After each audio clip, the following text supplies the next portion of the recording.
mengucap Bismillahirrahmanirrahim ya. Kegiatan pelatihan ini pagi ini ya, nanti juga siang ada lagi, saya nyatakan dengan resmi dimulai.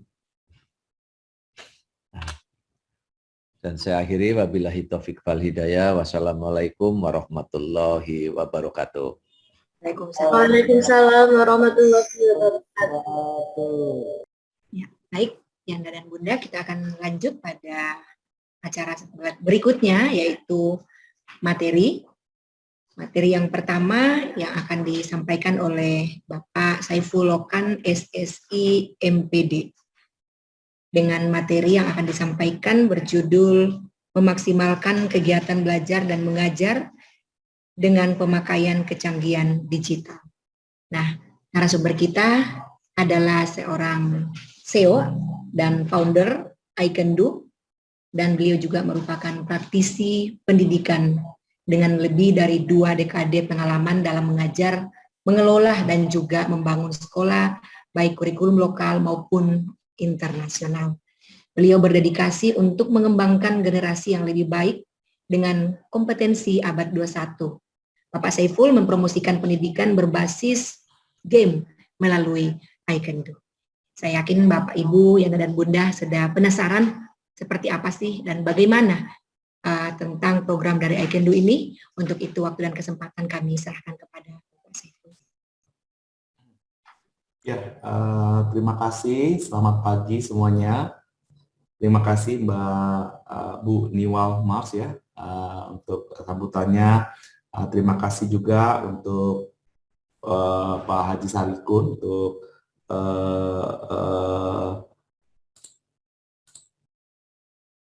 untuk pembukaannya ya. Dan juga di sini banyak beberapa yang saya kenal dari P3 PAUD, saya ucapkan terima kasih.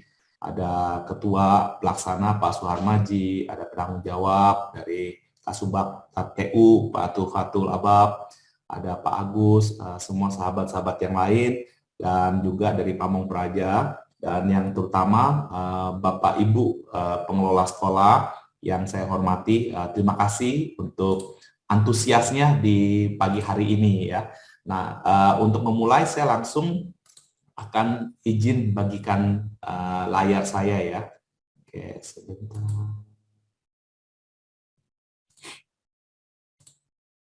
Oke. Terlihat dengan baik layar di hadapan saya? Terlihat, Pak. Oke, baik. Oke, Assalamualaikum warahmatullahi wabarakatuh.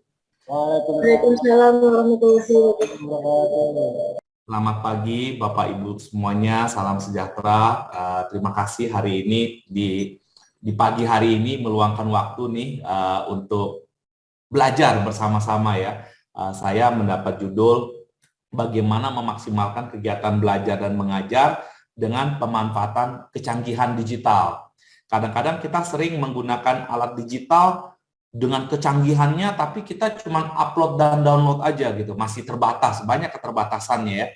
Sama seperti kita belajar Excel, sebanyak sekali yang kita bisa gunakan dengan Excel tersebut, tetapi kadang-kadang kita cuma pakai buat menjumlah saja atau apa. Nah, hari ini harapannya dengan teknologi yang ada dalam genggaman Bapak Ibu sekalian, bagaimana kita bisa memaksimalkan kegiatan belajar dan mengajar. Nah, sebelumnya kita kuis sebentar ya Bapak Ibu.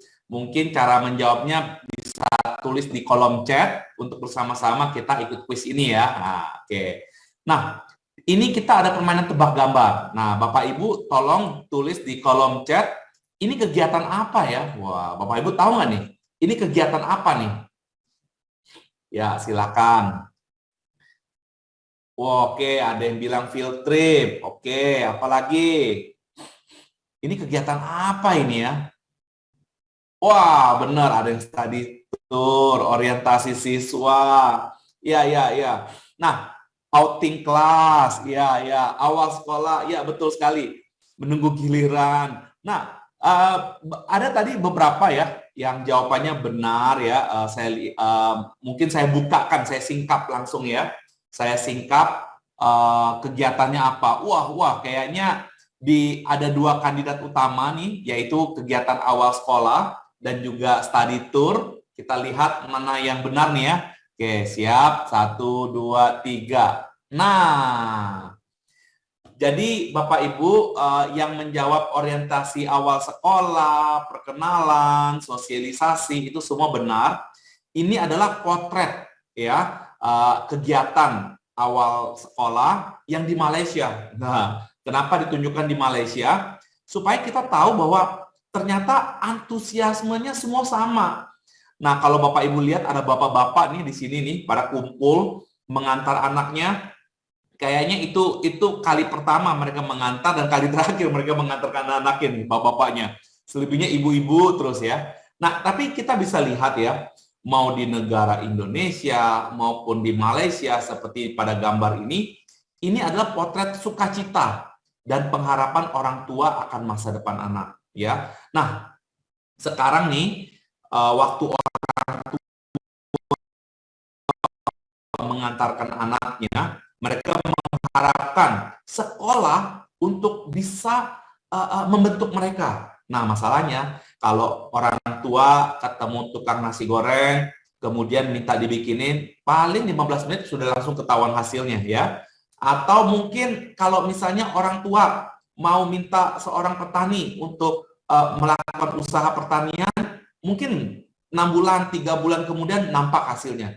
Nah, tetapi kalau orang tua mengantarkan ke sekolah, mereka mau melihat hasilnya itu berapa lama itu? Kalau misalnya kita pengurus TK, mungkin buah dari semua usaha ini baru terlihat 20 tahun kemudian. Betul ya? 20 tahun kemudian gitu. Jadi itu baru kelihatan buahnya. Nah, selama 20 tahun kemudian waktu buahnya sudah terjadi, wah kita mah sudah nggak begitu dikenal kali ya. Nah, jadi kita berbicara tentang usaha kita untuk 20 tahun ke depan gitu ya. Nah, mungkin kalau kita berangan-angan 20 tahun kemudian itu terjadi seperti apa, agak sulit lah kita ya. Kita agak kesulitan untuk bisa menebak masa depan seperti apa. Nah, jadi kalau kita nggak tahu masa depan 20 tahun yang akan datang seperti apa, nah mungkin kita bisa lihat 20 tahun yang lalu seperti apa gitu ya. Nah, tepat 20 tahun yang lalu, 22 tahun yang lalu ya, ini siapa yang boleh resen, siapa yang handphonenya ada salah satu di antara ini, silakan. Siapa yang handphonenya ada salah satu di antara ini nih. Wah, betul ya. Ini adalah handphone-handphone yang kita kenal, handphone-handphone yang kita sebut handphone sejuta umat ya, yang wah ada yang Nokia 8290, wah dahsyat. Itu udah keren tuh, udah nadanya udah nada dering polyphonic ya. Kalau saya pernah tuh yang Nokia 2000, itu megang itu berasa sekali sultan. Ya, megang megang Nokia 5190 itu berasa sultan gitu ya langsung ya. Nah, kekuatannya pun tangguh gitu ya. Nah, jadi Bapak Ibu bisa terbayang bahwa handphone kita itu baru berumur 22 tahun. Dan bagaimana tentang Android? Android itu umurnya baru belasan tahun, Bapak Ibu sekalian. Baru belasan tahun. Jadi masih belum lulus SD, ya, baru sekitar 10 sampai 11 tahun. Jadi belum lulus SD gitu ya. Wah, ada yang sama seperti saya, Nokia 5190 ya. Wah, ini Pak Slamet pasti sultan juga nih ya. Nah, jadi memang kita tidak tahu masa depan seperti apa, tapi kita bisa tahu 20 tahun yang lalu seperti apa. Nah, kalau 20 tahun yang lalu potretnya seperti ini. Ya, handphone itu baru ada sekitar 20 atau 30 tahun yang lalu. Kemudian Android sendiri baru umurnya 11 tahun. Artinya, anak-anak kita 20 tahun kemudian, mereka pasti akan menggunakan teknologi yang hari ini belum ada. Ya, kita nggak tahu itu seperti apa. Saat ini aja kita sudah ada metaverse, kita sudah ada hal-hal yang berhubungan dengan 3D, ya.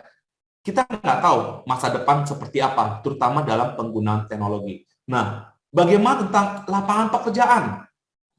Ini adalah suatu penelitian longitudinal studies, yaitu suatu penelitian yang berkelanjutan, yang jangka panjang, yang penelitiannya dilakukan selama 10 tahun, diinisiasi oleh author dan juga Brandon dari MIT. Nah, kita lihat pada saat pertama kali author melakukan peneliti, mereka melihat korelasi antara jenis pekerjaan dengan gaji yang dimiliki. Ya, jenis pekerjaan dengan gaji yang dimiliki. Nah, kita bisa lihat grafiknya di sini ya, ada suatu peningkatan kayak gitu ya. Nah, sekarang saya mau kemudian 10 tahun kemudian muridnya ya, muridnya dari si author melanjutkan penelitian. Nah, kita bisa lihat di sini ya, ada 2 jenis pekerjaan yang gajinya 10 kali lipat dari jenis pekerjaan yang lain gitu. 2 kali lipat ya gitu ya.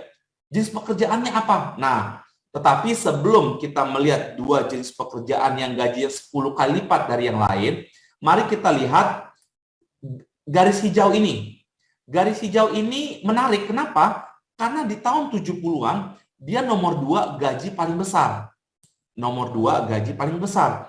Itu adalah jenis pekerjaan yang disebut dengan rutin kognitif. Maksudnya rutin kognitif adalah apa? Ini kerjaan yang repetitif, ini kerjaan yang berulang, dan menggunakan pikiran, menggunakan akal, menggunakan kognitif.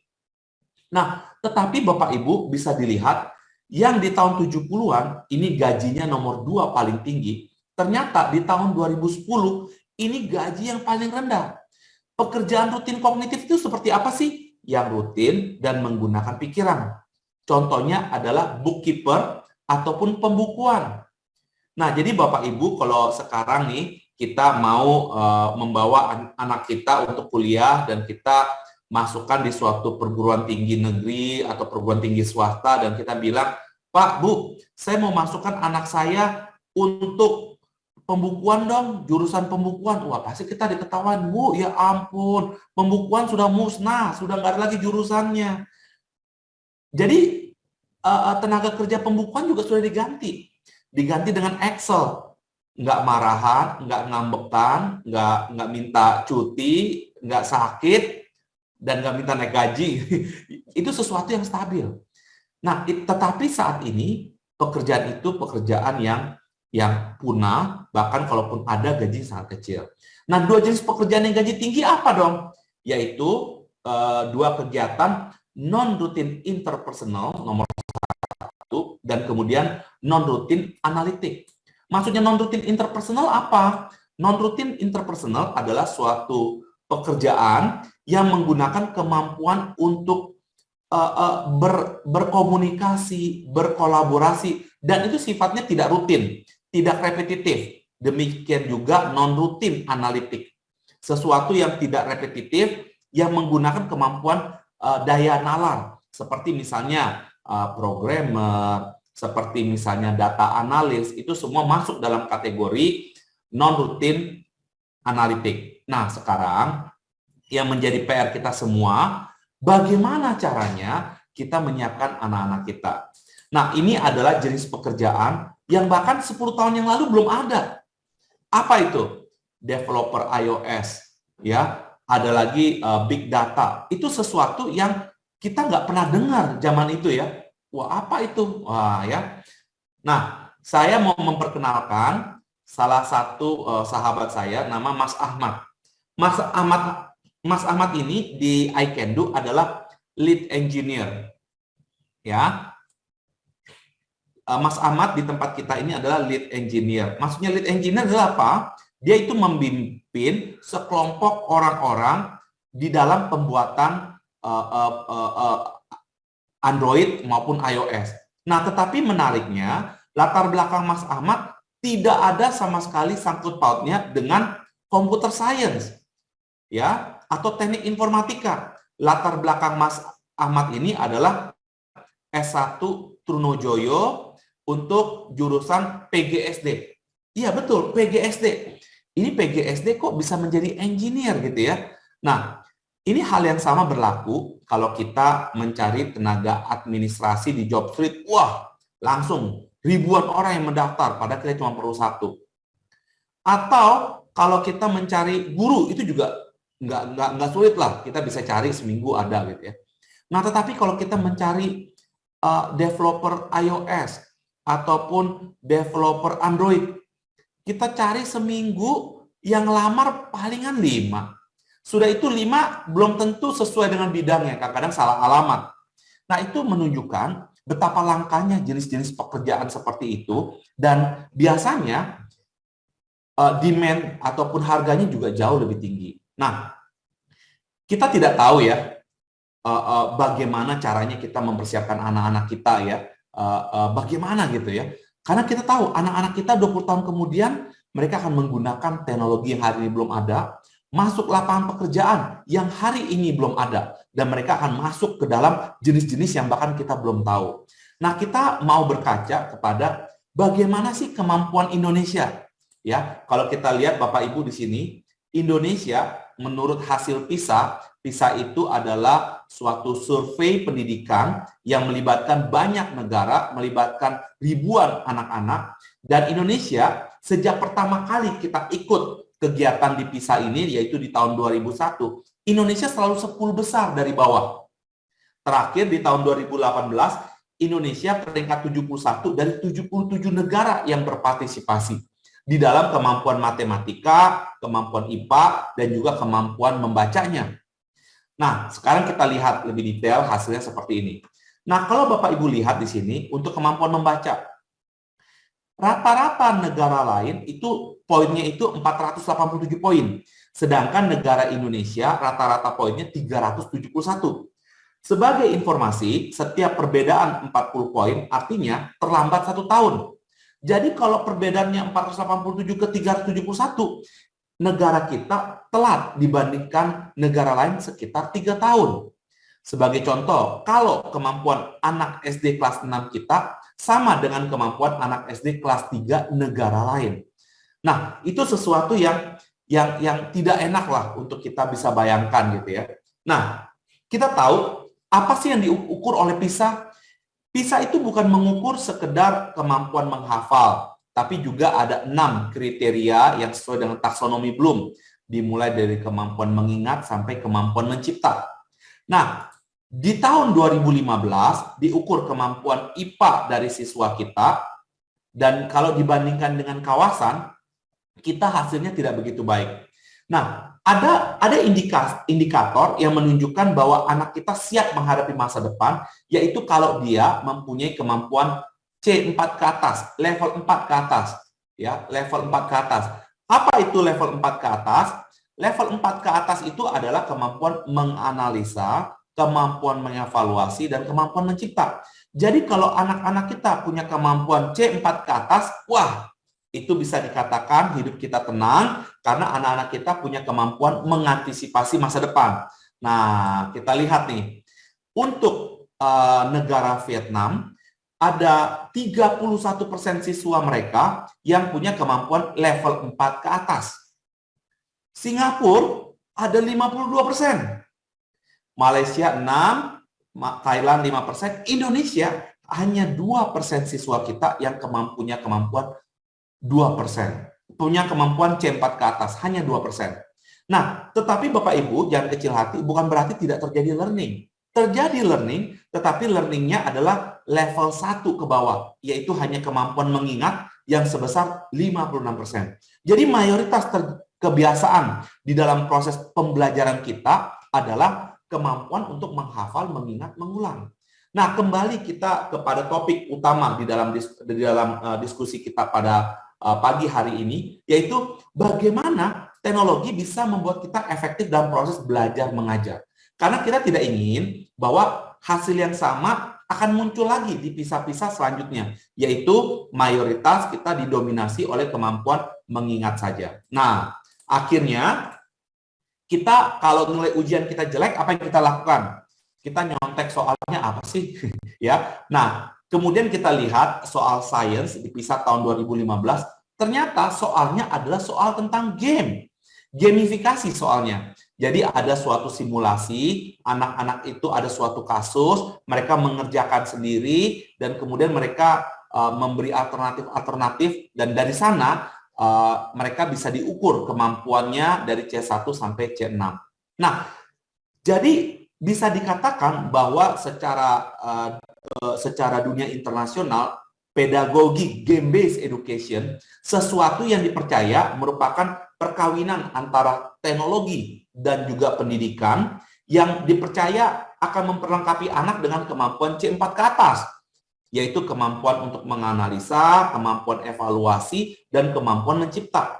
Nah, ada 4 keahlian yang akan muncul dari keahlian tersebut, yaitu orang sebut dengan 21st century skill atau C4, critical thinking, creativity, collaboration, sama communication.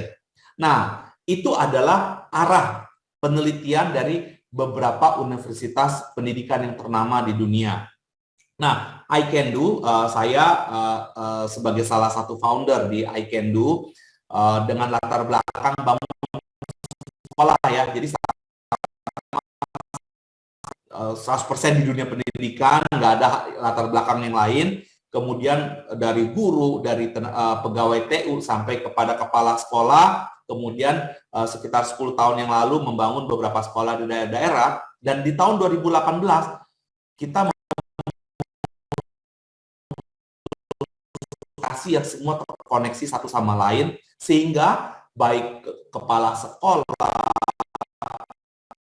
operator, maupun guru, orang tua, dan anak-anak bisa secara maksimal menikmati teknologi sesuai dengan kodratnya. Nah, ini adalah cuplikan bagaimana semuanya itu berinteraksi satu sama lain. Oke.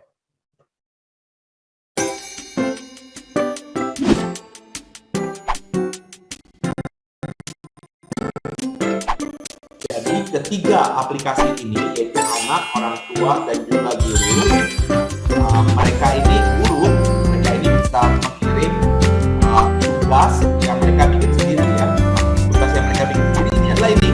Mereka bisa rekam suaranya, mereka bisa kirim ke orang tua, kemudian orang tua mendapat instruksi, kemudian merekam anaknya yang hari ini ada tugasnya adalah merawat tanaman, kemudian hasil video itu diterima oleh guru ini diperiksa dan kemudian dicocokkan gitu ya.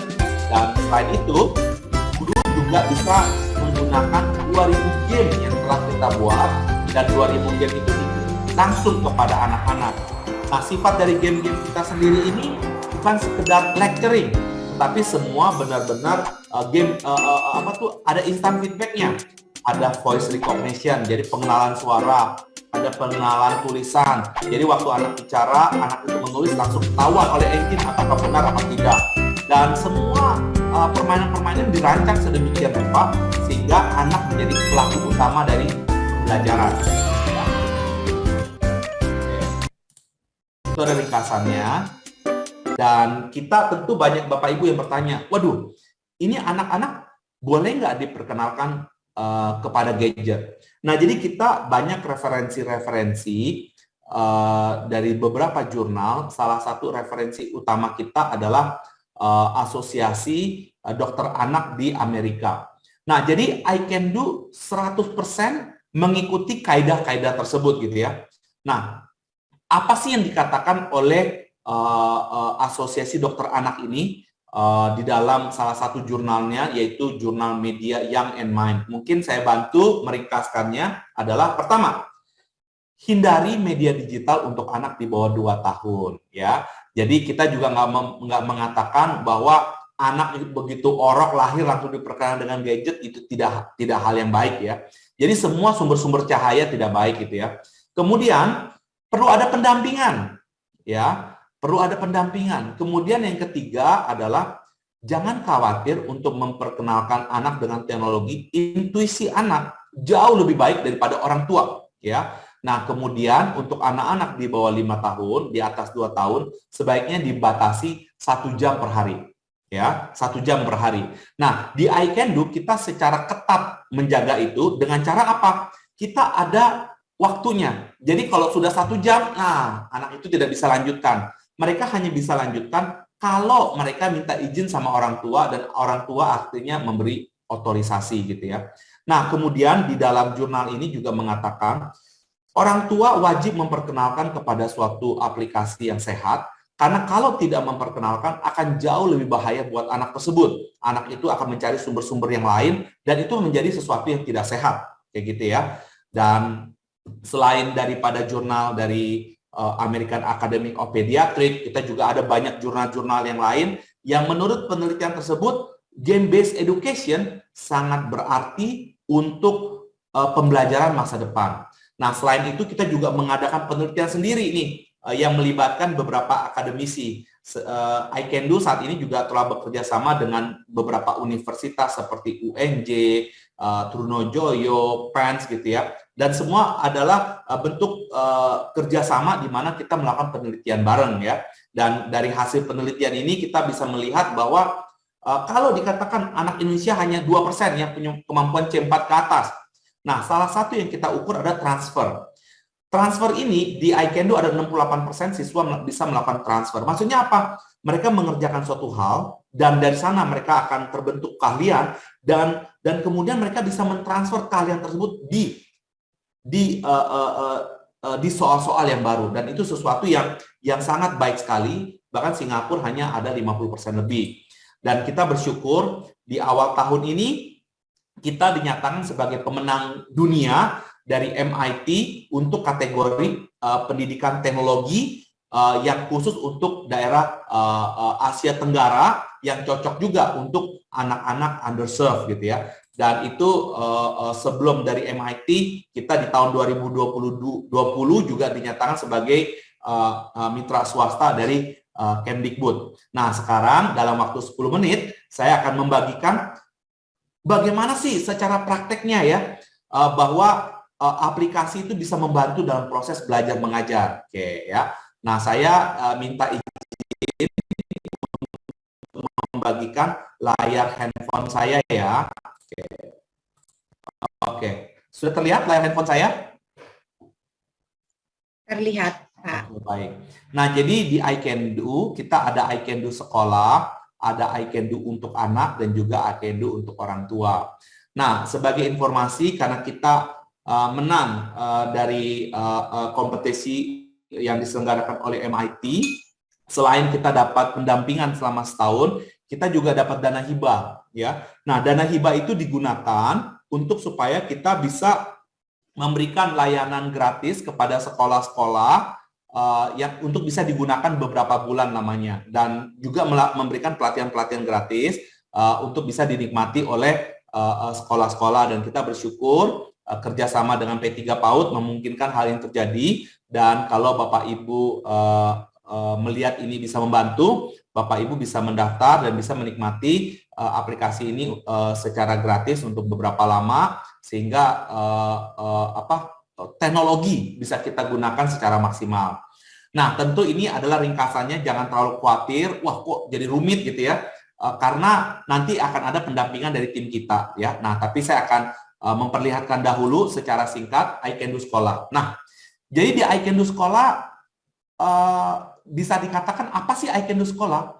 iCanDo Sekolah adalah suatu aplikasi untuk guru, untuk kepala sekolah, dan juga untuk operator supaya 100% bisa merdeka administrasi dan juga merdeka kreasi. Maksudnya bagaimana? Jadi pada saat Bapak Ibu guru meninggalkan ruang kelas, seluruh kegiatan administrasinya sudah tuntas. Nah, itu adalah harapannya. Nah, saya mulai ya, misalnya, kayak gimana sih? Saya mulai dengan mulai mengajar ya. Mulai mengajar, apa sih yang dilakukan guru pertama kali pada saat mulai mengajar ya? Oke, saya besarkan ya. Oke. Nah, jadi yang pertama kali dilakukan oleh guru pada saat mulai mengajar adalah daftar hadir ya. Daftar hadir, kemudian sebentar ya. Oke, bentar nih. Oke. Oke ya. Nah, sekarang saya akan pilih kelas yang saya ampu, misalnya TK variabel. Nah, 4 Juli kan nggak ada kegiatan ya. Hari ini hari libur. Oke, saya mungkin ambil contoh hari yang lewat, katakanlah 9 Mei. Wah, saya terapkan ya. Kita ini hari ini 9 Mei ya. 9 Mei, kemudian saya isi semua absen gitu ya. kemudian saya bisa simpan, dan semua hasil daftar hadir ini langsung tersinkron dengan rapot. Nah, setelah absensi kita langsung ke RPPH. Nah, jadi Bapak Ibu di iCanDo kita telah menyiapkan program tahunan, program semester, program mingguan, sampai program harian yang sifatnya bisa digunakan, bisa diganti, bisa diedit, atau dibukakan baru. Nah, sehingga sifat dari iCanDo Sekolah ini benar-benar merdeka administrasi tapi juga merdeka kreasi. Jadi contohnya setelah kita buat atau kita menggunakan template yang telah kita berikan, Bapak Ibu bisa melihat, wah, pembukaannya apa sih kegiatannya, kegiatan 1 apa sih, kegiatan 2 apa selanjutnya, dan langsung bisa dilakukan. Misalnya ya, saya mau ambil salah satu ya, kegiatan 4. Setelah tadi ada perkenalan tentang jenis-jenis kerucut, segala macam, kemudian anak-anak secara berkelompok mengerjakan lembar kerja. Oh, lembar kerja gimana? Jangan khawatir Bapak Ibu, telah kita siapkan juga lembar kerjanya. Jadi Bapak Ibu bisa print ya, gunting, kemudian setelah anak-anak itu gunting, mereka bisa tempelkan di sini mana yang kerucut, mana yang bukan kerucut gitu ya. Dan kemudian mungkin di kelas itu mereka bisa lakukan kegiatan itu. Nah, pada saat mereka melakukan kegiatan itu, wah, kita sebagai guru kan keliling. Wah, kita keliling gitu ya. Wah, kemudian ada nih, siapa nih? Si Siva. Wah, bagus kegiatannya ya. Kita langsung di kelas itu, kita arahkan kamera di pekerjaannya si Siva gitu ya. Ini karena menggunakan kamera laptop, mohon maaf ya. Jadi nggak bisa mobile. Tapi saya tunjukkan ya. Jadi misal si Siva nih, wah, ini pekerjaannya nih. Wah, saya foto. Cekrek. Wah, keren si Siva ya. Wah, si Siva kita sudah lihat pekerjaannya seperti ini. Kemudian, wah, ini kita crop ya pekerjaannya, kita crop. Jadi ini ada cerita di dalam kelas, mereka lagi menempel, kemudian mereka mengerjakan, kemudian langsung ada KD-nya apa? Mengenal benda-benda sekitar. Indikatornya apa? Mengenal benda dengan mengelompokkan. Oh, mengelompokkan tadi ya, kerucut ya. Saya bilang misalnya berkembang sangat baik ya. Nah, tetapi juga kita bisa lihat sifat itu mandiri, berkembang sesuai harapan. Wah, Bapak Ibu, ini bukan sulap, bukan sihir. Narasinya langsung keluar secara otomatis. Wah, langsung keluar secara otomatis. Nah, kalau Bapak Ibu mau tambahkan ya, misalnya akan tetapi, wah, ya, Siva juga menunjukkan sikap yang mau membantu temannya. Woi, gitu ya. Kita selesai. Udah. Jadi itu ada suatu kegiatan yang selaras antara perencanaan dan juga eksekusi ya. Nanti rekan saya Mbak Tria akan menunjukkan bagaimana kita bisa menggunakan ini dalam konteks menggunakan iCanDo untuk mensupport kegiatan kurikulum merdeka ya. Nah, tentu saja bukan saja kita bisa menulis hasil karya, tapi kita juga bisa kirim misi kepada orang tua ya. Kita bisa kirim misi dengan cara apa? Misalnya nih, kegiatannya itu tidak tuntas di kelas, kemudian kita mau lanjutkan di rumah misalnya. Nah, saya bisa pilih siswa mana nih, beberapa saja yang belum kelar, atau semuanya kita kirimin nih, misalnya semuanya. Nah, kemudian di sini ada instruksinya seperti apa gitu ya, kemudian indikatornya apa, sudah ada. Nah, kemudian kita mau memberi suatu instruksi yang lebih detail, rekam misalnya ya, saya bisa rekam gitu ya, bisa rekam ya, saya rekam suara saya nih ya. Nak, tolong tunjukkan kepada ibumu perbedaan antara yang kerucut ataupun tidak, terima kasih. Nah, jadi ini suatu tugas yang kemudian saya bisa kirim dan itu akan diterima, oh deadline nggak boleh kosong, kapan dikumpulkannya ya? Oke, kumpulkannya adalah tanggal 18 ya, jamnya jam 00, kemudian setelah saya tentukan, kemudian saya kirim. Nah, ini langsung akan nyampe di tempat ibunya gitu ya, nah langsung saya kirim. Nah, udah semudah itu Bapak Ibu untuk kita bisa menggunakan iCanDo Sekolah. Nah, tentu banyak lagi fitur-fitur yang lain seperti raport dan yang lain-lain. Nah, Tapi saya mungkin nanti bisa dipelajari di sesi selanjutnya. Sekarang saya mau tunjukkan I Can Do anak, ya. Nah, I Can Do anak ini ada lebih dari 2000 game. Lebih dari 2000 game, dan di game ini anak-anak bisa berinteraksi dengan gurunya dan juga orang tuanya. Sebagai contoh, kalau mereka memencet papan merah ini, mereka akan bisa menerima misi yang dikirim oleh gurunya. Apa sih misinya ini? Misalnya, mengontrol emosi. Gimana misi mengontrol emosi? Dan dia mainkan, dan kemudian pada saat mereka menerima dan memainkan akan dihubungkan langsung kepada game yang dituju. Ya. Nah, ini apa sih, bagaimana mengontrol emosi ya? Pilih tindakan yang sebaiknya Joko lakukan dalam kondisi ini. Ucok tidak sengaja menyenggol Joko. Apa yang sebaiknya dilakukan oleh Joko? Apa ya? Marah dong. Wah, Marah. bener nggak nih marah? Oh, kalau marah nggak ada hasilnya. Ucok tidak sengaja menyenggol Oke, Joko. menenangkan diri. Apa berarti yang ya. sebaiknya dilakukan oleh Joko? Menenangkan Menenangkan diri. Oh, sabar. Ketuk lingkaran saat garis lingkaran memasuki area hijau untuk membantu Joko menenangkan diri. Nah, seperti ini. Ya, jadi anak-anak belajar tenang, belajar konsentrasi. Jauh dia langsung pencet, gitu ya. Nah, sehingga kesabarannya meningkat, jadi emosi menurun. Emosi gitu ya. Joko Nah, jadi sudah terkontrol. permainan-permainan ini Apakah membantu yang anak-anak sebaiknya tahu. Joko lakukan? Oke, menegur saja, tidak perlu Menegur. teriak, gitu ya. Oke. Pilih dan ucapkan kalimat yang sebaiknya Joko katakan kepada Ucok. Misalnya apa nih, ini kali ya. Lain kali, kamu hati-hati ya. Nah, kemudian anak-anak bisa meniru kalimatnya. Lain kali kamu hati-hati ya. Nah, jadi Bapak Ibu, anak-anak bukan Maafkan aku saja ya. berinteraksi secara teoritis, tapi mereka langsung bisa mengucapkannya, gitu ya. Nah, ini adalah keunggulan dari I Can Do karena kita ada voice recognition, sehingga kalimat bisa kita coba dan anak-anak bisa membaca ulang. Nah, sebagai contoh mungkin saya akan tunjukkan sekali lagi bagaimana anak-anak bisa lebih cepat membaca dengan menggunakan I Can Do, gitu ya. Oke, jadi di sini kita ada ratusan buku yang anak-anak bisa coba ataupun guru bisa kirim, ya, untuk anak-anak bisa belajar membaca. Misalnya Ibuku Hebat, ya, Ibuku Hebat. Nah, di sini anak-anak bisa menikmati buku ini setelah dikirim oleh guru, dan kemudian anak-anak langsung mencobanya, dan bukan saja mendengar suaranya, tapi anak bisa mencoba kalimat mereka, gitu ya. Nah, sekarang saya akan tunjukkan. Ibuku Hebat ditulis dan diilustrasikan oleh tim I Can Do. Ibuku hebat.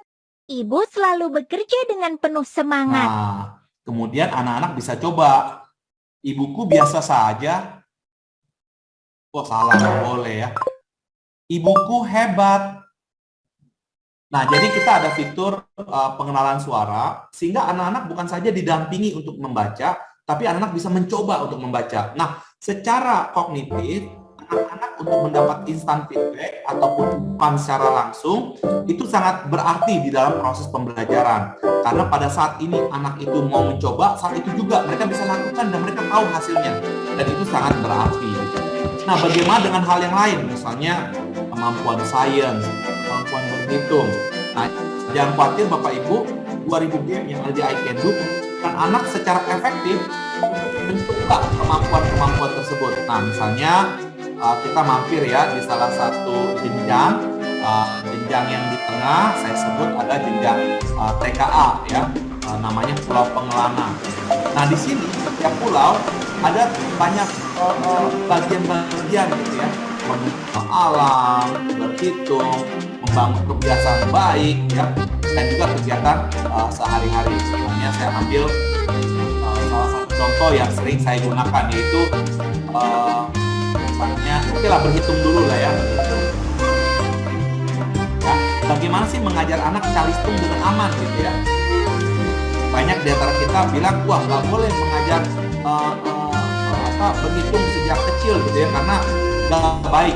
Nah, nggak baik kalau tidak menyenangkan. Nah, bagaimana caranya mengajar calistung aman secara kognitif untuk anak-anak? Misalnya salah satu kegiatan ini ya, misalnya ini.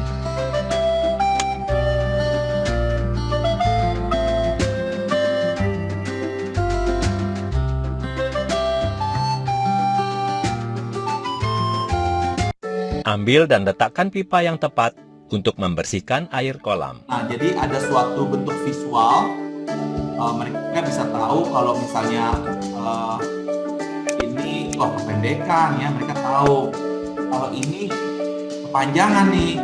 Nah, mereka mungkin coba ini gitu ya.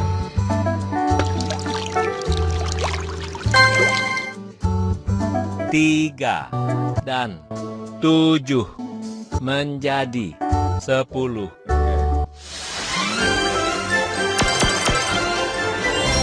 Ya, jadi Bapak Ibu itu ada suatu ringkasan bagaimana kita mengajar sesuatu kepada anak aman dari segi kognitif. Contohnya dalam kegiatan berhitung tadi, kita tidak mengatakan 3 ditambah 7 sama dengan. Jadi kata tambah, kata sama dengan itu merupakan hal-hal yang abstrak buat anak. Mungkin anak-anak cuma mendengar bla bla bla bla gitu. Jadi karena mereka abstrak, mungkin kita sudah tahu tambah apa, sama dengan apa bisa, tapi untuk anak-anak itu hal yang abstrak. Jadi yang kita lakukan adalah 3 sepanjang ini ada barang konkretnya, dan 7 ada barang konkretnya menjadi 10. Jadi menggunakan terminologi yang memang aman untuk anak-anak. Nah, ini ada salah satu contoh bagaimana teknologi di dalam kegiatan belajar dan mengajar terjadi dan aman secara kognitif untuk anak-anak. Nah, jangan khawatir Bapak Ibu kalau merasa ini terlalu singkat, mau ada lagi atau bahkan menggunakan secara gratis, Bapak Ibu bisa mendaftar, nanti rekan saya yang akan pandu bagaimana prosesnya, dan juga nanti rekan saya Ibu Tria akan menjelaskan bagaimana semua kesinambungan dari I Can Do anak, orang tua, dan sekolah ini menjadi sesuatu yang sangat cocok di dalam konteks penggunaan untuk kurikulum Merdeka. Itu saja dari saya. Selanjutnya saya serahkan kepada moderator mungkin untuk kalau misalnya ada yang mau bertanya atau nanti sekalian belakangan. Terima kasih. Kita berikan applause dulu dong untuk Pak Saiful. Luar biasa sekali aplikasi ya Pak yang disampaikan. Keren-keren. Saya yakin peserta di sini ingin segera. Bagaimana sih caranya untuk mendownload dan menggunakan supaya segera dapat dipraktekkan di langsung. Boleh. Ibu Bunda Wiwi, mungkin dari tadi udah resen, ada yang mau ditanyakan silakan. Bunda Wiwi, Bunda Wiwi Noniana. Halo Bunda. Di unmute dulu. Apakah ada yang mau ditanyakan Bunda Wiwi? Ya, oke, baik. Tidak ada ya. Kita langsung saja masuk ke dalam materi yang kedua. Setelah materi kedua baru nanti ada sesi khusus tanya jawab. Jadi boleh bertanya kepada materi pertama, boleh juga kepada materi kedua. Oke, baiklah Yanda dan Bunda, materi kita yang kedua yaitu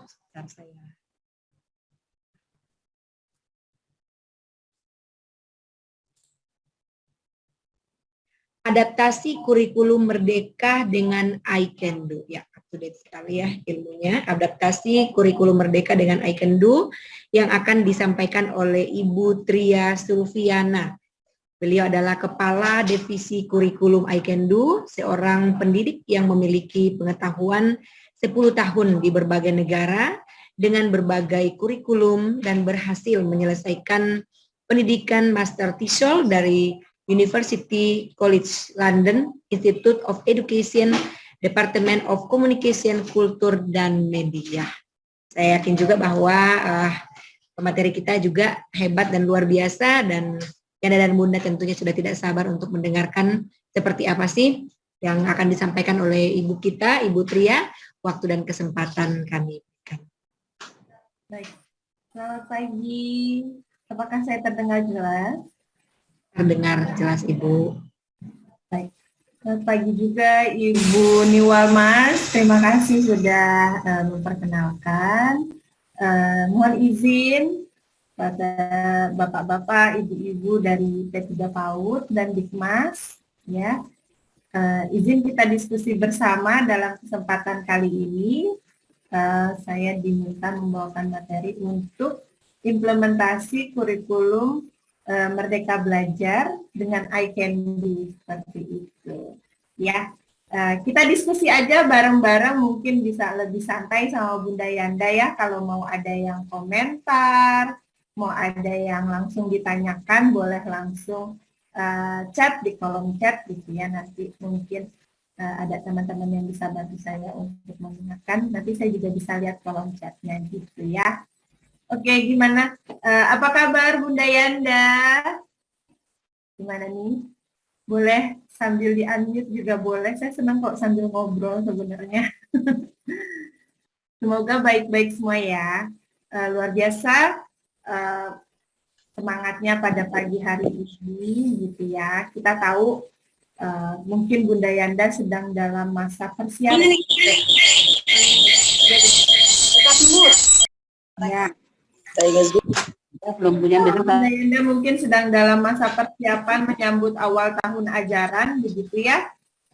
Mungkin beberapa sudah ada yang mempertimbangkan menggunakan kurikulum Merdeka Belajar, mungkin sudah melakukan assessment tertentu dari pemerintah, atau ada yang belum, atau mungkin ada yang sudah tergabung dalam jajaran guru-guru penggerak mungkin, yang saya tidak tahu, atau boleh sharing komentar gitu ya. Sekolahnya juga sudah terpilih mungkin, boleh. Oke, mohon izin share screen ya, Bapak Ibu, Bunda Yanda.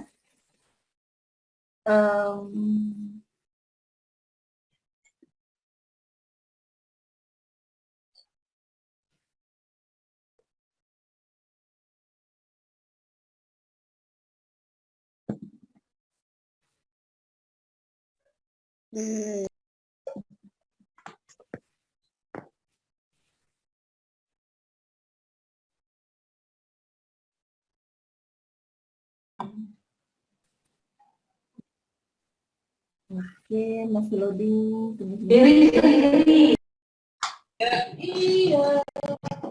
Oke, sudah terlihat? Apakah sudah terlihat? Ya. Sudah terlihat. Oke. Ibu, gimana? Ada yang belum keluar? Oke, kalau udah terlihat sama-sama ya. Kita mau bahas diskusi bareng-bareng tentang gimana caranya implementasi kurikulum Merdeka. Mungkin Bunda Yanda atau Bapak Ibu sudah sering kali mendatangi banyak webinar lain, pelatihan lain untuk mempersiapkan kurikulum Merdeka di satuan pendidikan Bapak Ibu sendiri gitu ya. Yang sekarang saya share adalah gimana sih digitalisasi yang kita lakukan. Tadi mau dialog. Ya, implementasi kurikulum Merdeka nanti, misalnya kalau sudah mau melakukan di tahun ajaran yang baru nanti, gitu ya. Nah, Mohon izin, Bu Tria, suaranya agak lengket. suaranya jauh ya? Agak lengket. Ngelek. Ngelek ya? Ya. Halo, sekarang gimana? Baik, bisa mungkin digedein aja suaranya kali. Terima kasih Bu. Oke, nah kita tahu kurikulum Merdeka Belajar itu lahir dari banyak permasalahan. Tadi Pak Saiful sempat bilang ada permasalahan di minimnya kompetensi anak, gitu ya. Atau mungkin ada yang pernah dengar, mungkin karena pandemi, terus ada kurikulum yang disederhanakan, lalu bagaimana selanjutnya. Gitu. atau mungkin ada yang pernah dengar tentang learning loss, Bapak Ibu, khususnya apalagi di tingkatan SD awal ya, kelas 1 sampai 3. Nah, bagaimana kita dari level PAUD bisa memperbaiki hal tersebut. Nah, kita mau bahas mulai dari pembelajaran paradigma baru. Paradigma baru itu gimana sih? Maksudnya dengan pola pikir yang fresh gitu ya, yang lebih baru untuk anak-anak yang memang generasi alfa, kalau anak-anak PAUD sekarang kali ya, generasi alfa butuhkan tadi kan. Nah, si generasi alfa ini kan tentu punya tantangan sendiri tadi Mas Saiful dan bilang di masa depan tantangan mereka beda sama tantangan kita gitu ya. Nah, agar mereka siap tuh gimana sih? Nah, pemerintah sudah siapkan yang namanya profil pelajar Pancasila. Nah, itu kalau Bapak Ibu Bunda Yanda pernah dengar itu kayak lebih think globally, act locally gitu ya. Jadi pola pikirnya tuh internasional, kreatif, komunikatif gitu ya.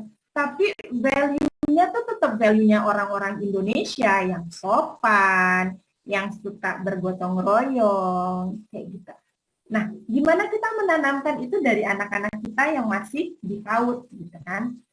Nah, ada 3 hal yang dicoba untuk disinkronkan, yaitu dari segi kurikulum nih, tujuan pembelajarannya, sama nanti pembelajarannya, proses pembelajaran kayak gimana sih yang sesuai sama anak-anak gen alpha ini, terus nanti asesmennya harus gimana, masih valid nggak ya melakukan asesmen-asesmen yang biasa kita lakukan dulu gitu ya.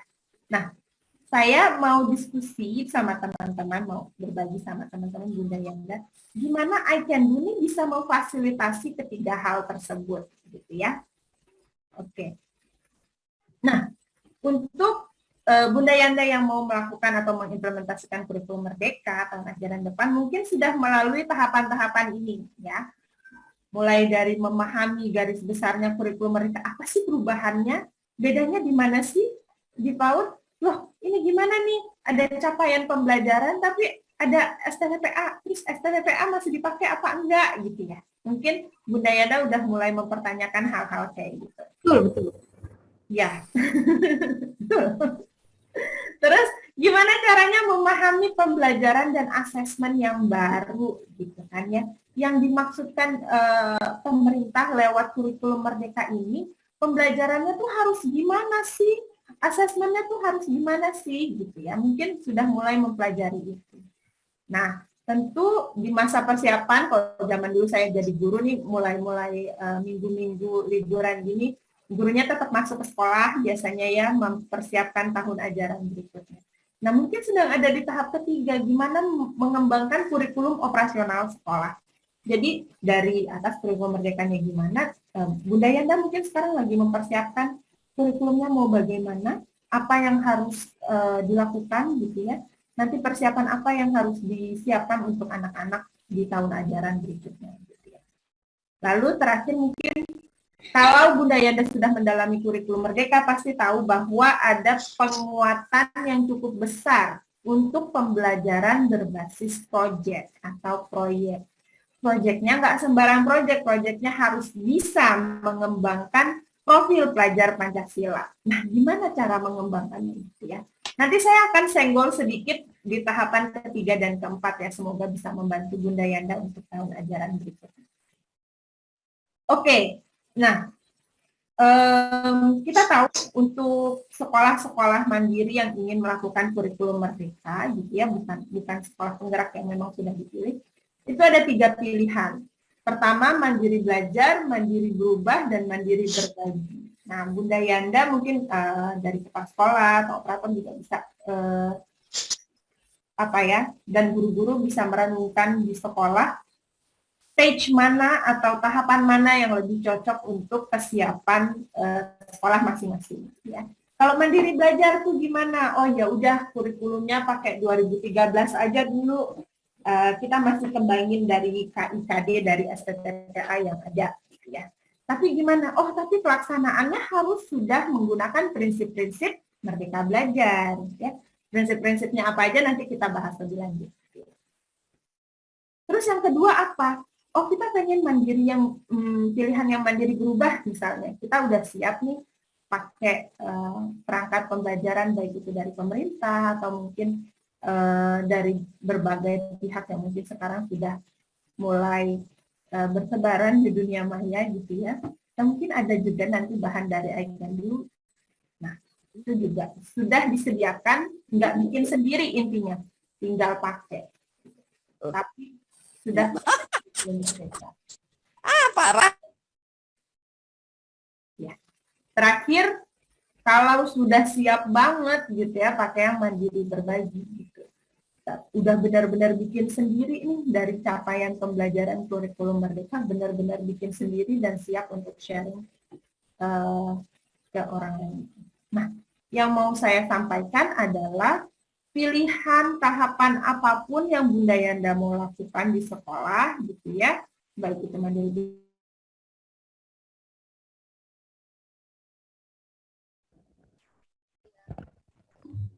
Bunda Tria, Iya, silakan. suaranya masih Suara Bunda. termute. Oke, ya terima kasih.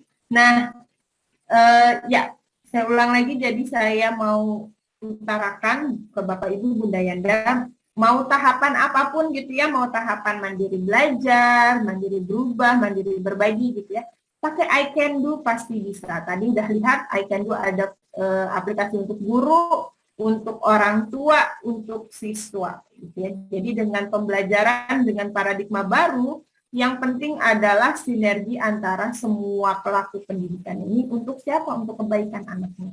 Jadi kalau semua orang bisa semua pelaku pendidikan ini dari guru, orang tua, anak bisa diefektifkan perannya dalam pendidikan, dalam pembelajaran, gitu ya. Apalagi dengan teknologi digital.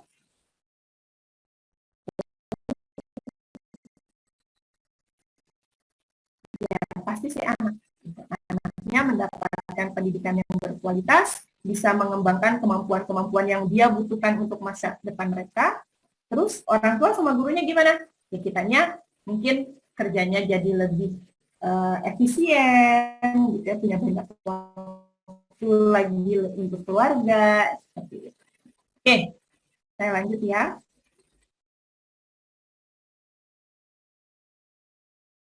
Nah, untuk kita bisa bahas selanjutnya, kita perlu kenal karakteristik kurikulum Merdeka sendiri ini untuk jenjang PAUD. Pasti Bunda Yanda sudah familiar ya. Karakteristik yang pertama adalah kembali pentingnya penekanan atas proses bermain, ya. Namanya apalagi misalnya KB, kelompok bermain. Mereka juga sebenarnya harusnya mereka masih bermain karena kita tahu mereka dalam usia-usia yang kita kenal dengan golden age, di mana kalau Bapak Ibu tahu, otak manusia itu saat golden age berkembang 80%. Jadi, kenapa menjadi sangat penting? Karena 80%-nya itu dikembangkannya sekarang itu anak-anak itu, saat PAUD. Gitu ya. Nanti dari SD, SMP, SMA ya berkembangnya dikit-dikit sampai dengan optimal. Jadi kalau masa ini mereka tidak bermain dengan meaningful atau permainan yang bermakna, dan perkembangan otak yang 80% tadi tidak optimal, gitu ya, itu akan menjadi masalah di kemudian hari. Nah, terus kecocokan apa dengan iCanDo? Tentu ya, tadi Pak Saiful juga sudah sampaikan, yang ini aplikasi berbasis game. Gitu ya. Jadi anak-anak pasti semuanya bermain sambil belajar. Tadi sudah disampaikan juga jurnalnya gitu ya. Kenapa sih harus bermain? Karena bermain itu kan lekat dengan pengalaman. Terus setelah pengalaman, anak-anak pasti fun. Saat otak kita dalam state yang fun, gitu ya, relax, otak kita bisa menyerap lebih banyak pengetahuan ketimbang saat di drilling atau spoon feeding. Misal spoon feeding itu transfer knowledge. Bunda Yanda kasih, oh ini tuh caranya gini, oh ini tuh ini. Tapi kalau dia nemu sendiri, gitu ya, ini yang kita junjung tinggi, discovery learning, biar anak-anak nemu sendiri, gitu ya. Tentu kalau untuk PAUD, gamenya itu sudah guided atau sebuah pembinaan untuk anak bisa nemu sendiri itu tadi gitu ya. Nah, ini yang akan mereka manfaatkan untuk bisa nempelin pengetahuannya ke dalam otak mereka dalam jangka waktu yang lebih lama ketimbang cuma menghafal dan mengingat gitu. Nah, game-game di I Can Do sendiri juga tadi Pak Saiful sudah sampaikan dari C4 sampai C6 gitu ya, secara taksonomi membuat anak lebih analitis, lebih kritis gitu ya, lebih kreatif harapannya. Ini saya mainkan, saya coba dulu ya dimainkan, semoga internetnya mendukung.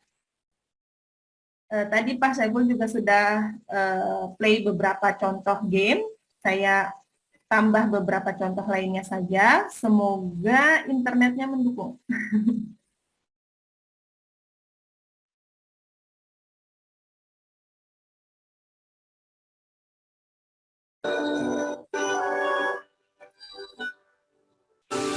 Lihat bentuk bayangan, kemudian pilih benda yang sesuai.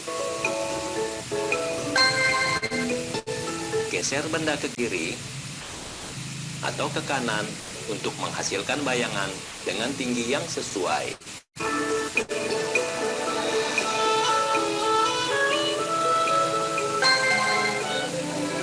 Coba, tadi dapat terlihat jelas kan ya?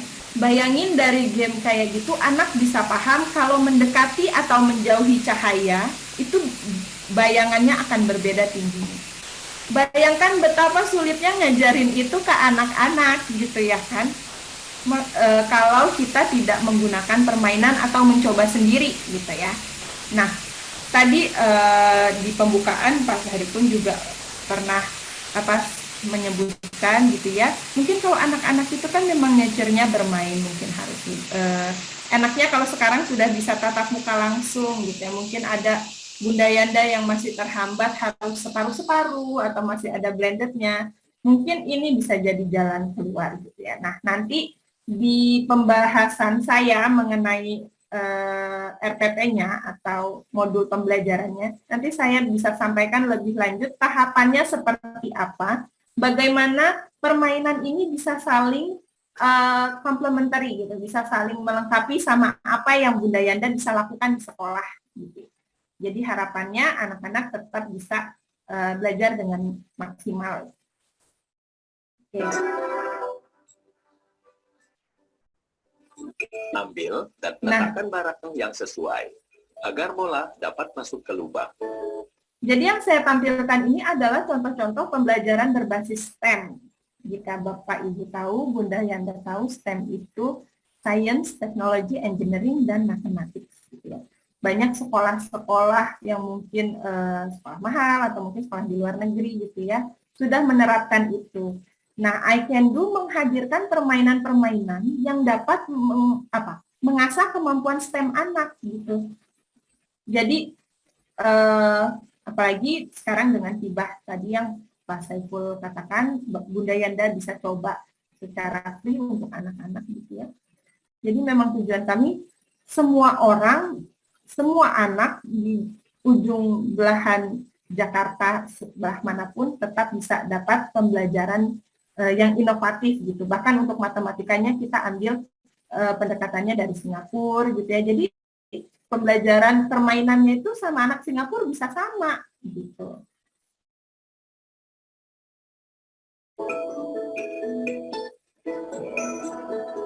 Caranya gimana ya biar bisa jatuh ke lubang.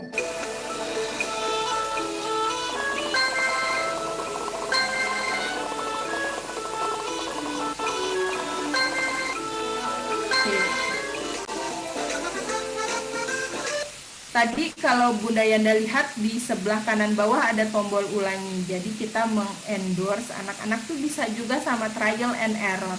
Bermain yang meaningful itu kan begitu ya, nggak selalu melulu dikasih tahu kamu harus gini, kamu harus begitu. Ini caranya begini, ini caranya begitu. Kita kan pengen anak-anak tuh bisa eksplorasi, observasi, bisa trial and error. Oh kalau gini tuh salah, oh kalau gini tuh caranya akan benar. Jadi hal-hal itu bukan hanya proses akhir dia nanti bisa apa gitu ya di ujungnya, tapi saat bermain ada proses berpikir yang dikembangkan. Proses berpikir apa? Oh, observasi tadi, eksplorasi tadi, gitu ya. Gitu. Oke, selanjutnya setelah bermain, kita pindah ke literasi. Mungkin Bunda Yanda juga sudah tahu betapa literasi sekarang juga dikembangkan dari PAUD sampai SMA, sampai dengan higher education. Karena tadi kita lihat salah satu masalahnya di PISA, literasi kita itu tergolong rendah. Terus kalau literasi kita rendah, apa masalahnya? Bisa tahu ada orang yang kena hoax gitu ya, kemakan hoax, kemakan gosip-gosip, atau sering membagikan informasi-informasi yang salah, apalagi sekarang dunianya sosmed gitu ya. Nah, literasi dini ini yang perlu dikembangkan dari sejak PAUD. Itu yang diinginkan oleh kurikulum Merdeka juga. Tadi Pak Saiful sudah mainkan game atau buku cerita ya. Di I Can Do ada ensiklopedia, buku cerita, semua untuk mendukung literasi dini pada anak. Bahkan untuk anak KB sekalipun literasinya dari mulai mengenal huruf misalnya ya, nanti ada saya mainkan. Nah, buku-buku sampai dengan pembacaan buku tadi. Nah, buku-buku yang ada di I Can Do, gitu ya, kita punya anak-anak nih kalau dilihat di atas, kelihatan kan ya, dilihat di atas ini ada tokoh-tokoh buku-bukunya I Can Do. Mereka semua datang dari background suku yang berbeda-beda, persis banget sama Jakarta gitu ya, maksudnya benar-benar kayak meeting pot atau tempat bertemunya orang dari berbagai latar belakang. Makanya penanaman karakter Pancasila tadi juga dapat ditemukan dari buku-buku yang ada di I Can Do. Nanti di pembahasan saya mengenai modul, kita lihat bagaimana buku-buku tersebut bisa digunakan. Ya. Oke, setelah literasi adalah fase fondasi. Ya, ada lagi penguatan fase fondasi karena untuk kesiapan SD, mungkin untuk TKB ya Bunda Yanda. Mulai untuk kesiapan bersekolah. Nah, ini mungkin bukan hanya bahasa, berhitung saja, tapi juga dengan karakter, pembentukan karakter yang dibutuhkan untuk siap sekolah. Nah, yang saya mau mainkan di sini mungkin contoh dari bahasa ya.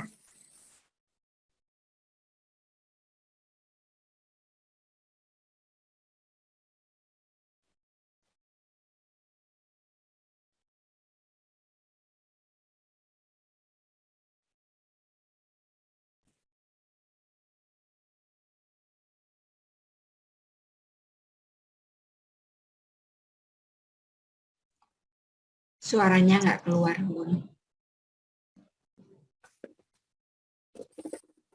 Suaranya nggak kedengar, emang nggak ada suaranya, Bu. Oh, nggak ada suara. Oke. Video yang ini khusus memang nggak ada suaranya, mohon maaf. Oke. Nah, jadi misalnya mulai dari kenal huruf, habis kenal huruf mau pindah apa lagi? Initial letter atau huruf awalan. Habis huruf awalan nanti kenal suku kata misalnya. Dari suku kata mau kenal kata, bisa baca kata gitu ya. Nah, ini adalah contoh yang kita sebut teknologi handwriting recognition atau rekognisi tulisan atau pengenalan tulisan, di mana anak bisa input tulisannya mereka, nanti sistem kami membaca, oh ini benar, oh ini salah. Mungkin kalau di KB biasanya pakai tracing di pasir atau di gel gitu ya, gel yang berwarna di plastik itu biasanya. Atau kalau di TKB mungkin sudah mulai belajar pakai pensil. Gitu. Nah untuk yang ada Android mungkin kalau TKB saya bisa saran, sekarang sudah banyak stylus yang nggak perlu yang mereknya macam-macam gitu ya, stylus yang bisa langsung digunakan di handphone atau tablet tertentu. Gitu mungkin bisa sekalian latihan gripnya, kalau kebaca juga langsung kebaca benar. Gitu ya. Untuk KB mungkin masih latih pakai jari, gitu ya. Nah, ini semua kita bangun kontekstual, pasti ada gambar, ada tulisan. Oke, itu untuk fase fondasi. Terakhir, nah ini kita sentuh tahap terakhir tadi ya, pembelajaran berbasis proyek atau proyek. Tujuannya dari pemerintah ingin kita mengimplementasikan kurikulum Merdeka, salah satunya adalah agar memperbanyak pembelajaran berbasis proyek. Tadi saya sudah sampaikan proyeknya seperti apa, yang bisa mengembangkan profil pelajar Pancasila. Nah, udah hafal Bunda Yanda? Bapak Ibu udah hafal belum profil pelajar Pancasila? Jadi pertama pasti harus beriman bertakwa kepada Tuhan Yang Maha Esa. Nah, itu gimana? Itu mencakup pembelajaran-pembelajaran baik itu akhlak beragama, pribadi gitu ya. Jadi treatment antara si anak dengan temennya gitu ya. Kalau ada mungkin toleransi beragama gitu. Atau berkebinekaan global. Bisa dibaca Bapak Ibu, tanggung jawab, pengalaman kebinekaan, keadilan sosial. Gotong royong juga ada, mandiri juga ada, bernalar kritis. Nah ya, dari tadi kita sempat sebut berkali-kali tentang bagaimana agar anak bisa memiliki nalar yang lebih kritis. Terakhir juga kreatif, menghasilkan gagasan yang orisinal. Kalau menghasilkan gagasan yang orisinal tapi anaknya nggak dikasih masalah, ya masalah itu sulit gitu. Anak bisa mulai berpikir membuat gagasan jika dia kena masalah. Bunda Yanda gitu nggak? Maksudnya kalau ada masalah A, baru otak kita tuh bisa berpikir, oh ini tuh harusnya gini, oh ini harusnya gini, maka solusinya tuh gini. Nah, kreativitas ini adalah saat anak bisa menyelesaikan masalah-masalah dalam hidupnya. Misalnya, sesimpel kalau anak PAUD, kalau ada temannya berantem, apa yang harus dia lakukan? Kalau dia dihadapkan pada masalah seperti temannya nangis, nggak mau masuk ke dalam, dia apa yang harus dilakukan? Mungkin hal-hal kayak gitu ya. Dia kreativitas seperti itu. Nah, Bunda Yanda percaya atau nggak percaya, permainan di I Can Do memberikan masalah-masalah sesuai usianya mereka. Jadi setiap hari kalau misalnya anaknya disuruh main gitu ya, mereka tuh menghadapi masalah-masalah yang memang didesain khusus untuk mereka hadapi, untuk mereka melatih kognitif atau pemikiran mereka untuk, oh kalau ada masalah kayak gini, maka solusinya tuh gini.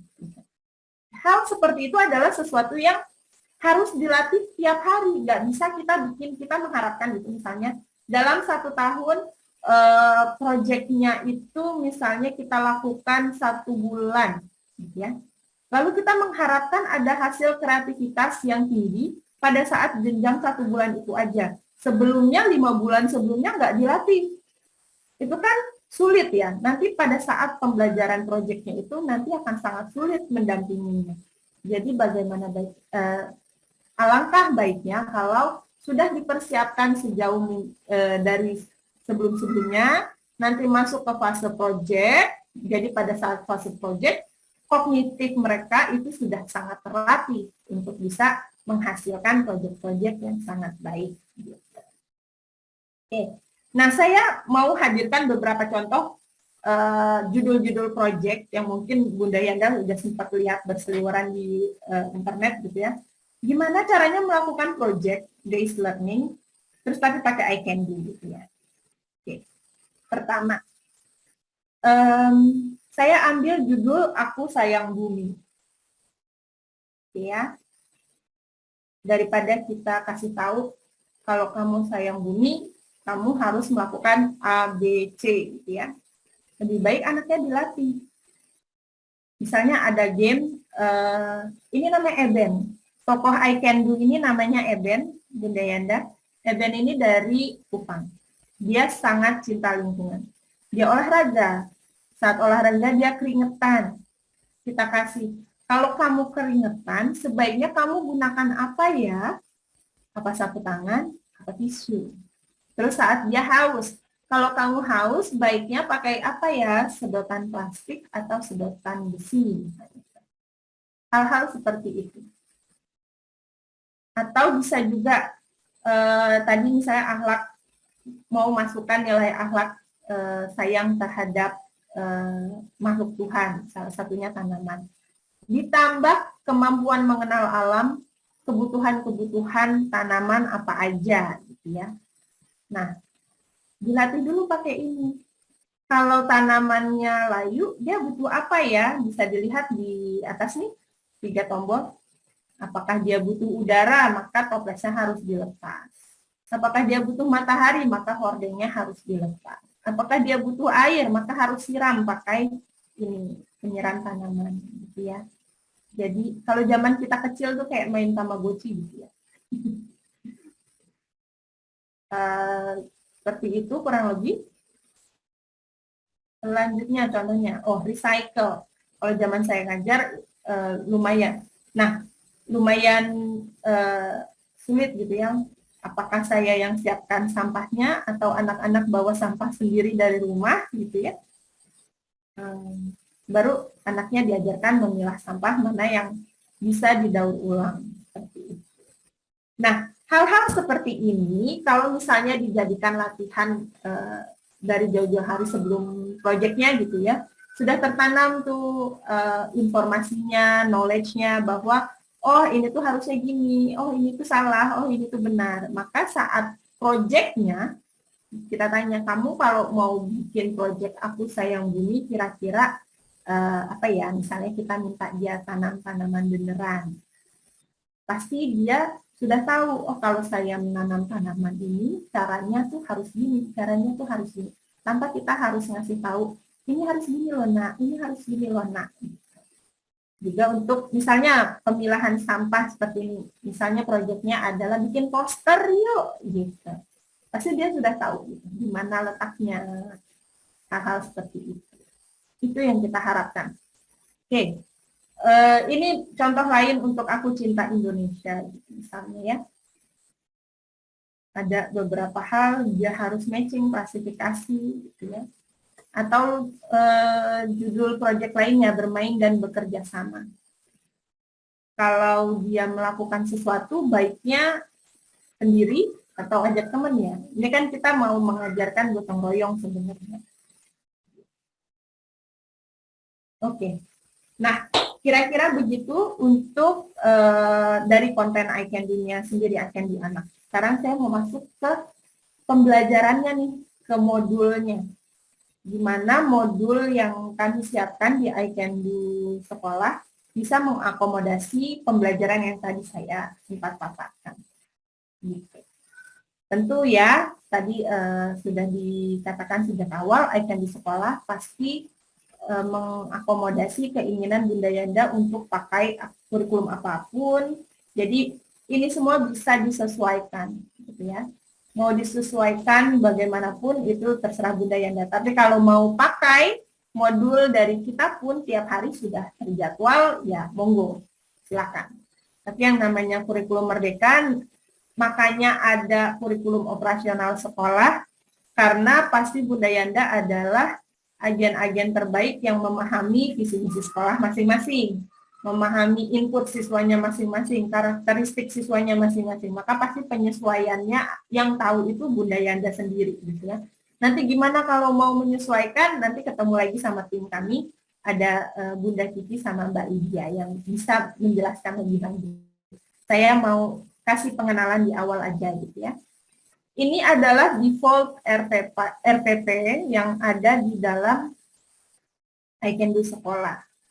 Misalnya manfaat air ciptaan Tuhan bagi kehidupan manusia.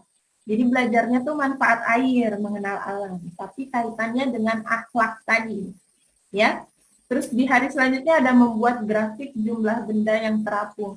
Dulu saya tuh mikirnya kalau grafik tuh susah banget, kayak apa sih pelajaran SMA masa dikasih ke PAUD. ternyata di pembelajaran matematika di Singapura, anaknya dari PAUD sudah kenal grafik. Padahal apa? Cuma mindah-mindahin gambar aja atau pakai stiker. Tapi dia udah melihat, oh ini tuh naik ke atas, oh ini tuh lebih banyak, oh ini tuh lebih dikit, oh ini paling sedikit, oh ini paling banyak gitu. Jadi hal-hal kayak gitu, anak kita tuh sebenarnya dari PAUD bisa belajar itu. Terus tenggelam, terapung, tenggelam, dan melayang. Kita bayangannya udah, aduh ini berat banget gitu. Tapi ternyata kalau sambil main tuh anak-anak bisa ngerti gitu ya.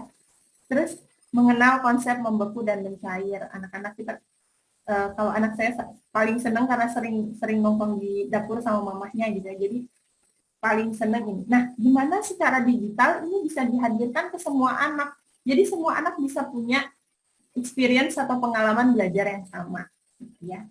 Terus eksperimen proses turun hujan, menjaga kebersihan. Tentu ya kita tetap mengacu kalau PAUD itu harus PAUD HI atau holistik integratif. Salah satunya adalah PHBS. Itu yang kita kedepankan juga proses pembelajaran. Nah, dari materi pembelajaran selama seminggu ini, kalau diturunkan, Bunda Yanda bisa lihat ada nilai agama dan budi pekerti, ada jati diri, ada dasar-dasar literasi, matematika, sains, teknologi, rekayasa, dan seni. Nah, ketiga ini, kalau Bunda Yanda sudah akrab, sudah paham, ini adalah 3 capaian pembelajaran dari kurikulum Merdeka. Gitu ya. Jadi, ini sudah sangat menghayati sekali keinginannya kurikulum Merdeka agar ketiga capaian ini masuk. Gitu ya. Nah, ini contohnya. Ini kaitannya dengan orang tua, alat dan bahan ini bisa dikirim ke orang tua. Kalau zaman dulu saya ngajar masih ada orang tua yang belum mempersiapkan, kadang malam-malam saya masih di WA gitu ya. Harapannya dengan aplikasi orang tua, sekolah, dan anak ini sudah tidak terjadi lagi gitu ya. Nah tujuan, terlihatnya banyak Bunda, tapi tujuan pembelajaran pada hari itu mungkin 5. Sisanya yang kami selipkan adalah kurikulum pembiasaan. Karena kami tahu banyak hal-hal di PAUD itu yang sifatnya itu harus dibiasakan. Nah tentu kalau Bunda Yanda merasa ini tidak cocok, bisa selalu dihapus. Begitu. Dan kurikulum Merdeka misalnya tujuannya selalu menginginkan tujuan pembelajaran yang bisa terukur. Nah kalimat-kalimat tujuan dari kami bisa dilihat. Nah ini semua bisa terukur gitu ya. Ini semua dapat selalu disesuaikan. Dan ini semua tersambung hingga ke penilaian dan pelaporan. Tadi Pak Saiful sudah contohkan ya, dari tujuan ini misalnya dinilai BSH, nanti keluar narasinya. Narasinya itu nanti keluar di mana? Di pelaporan. Gitu ya. Mungkin saya mau tunjukkan ini. Ya, ini adalah bentuk webnya. Saya contohkan, saya mau, ini mesti buka ini dulu ya. Buka gembok. Saya coba lihat yang air ya. RPP air. Bisa dilihat. Yang pensil ini bisa untuk menghapus, menyesuaikan atau edit. Nanti bisa dihapus. Atau mau print.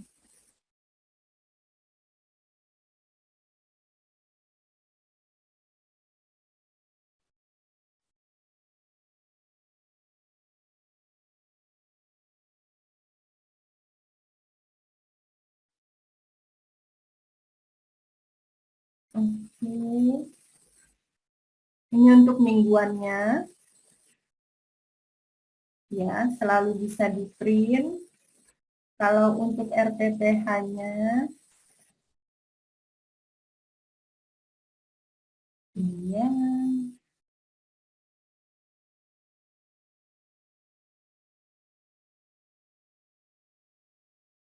Oke.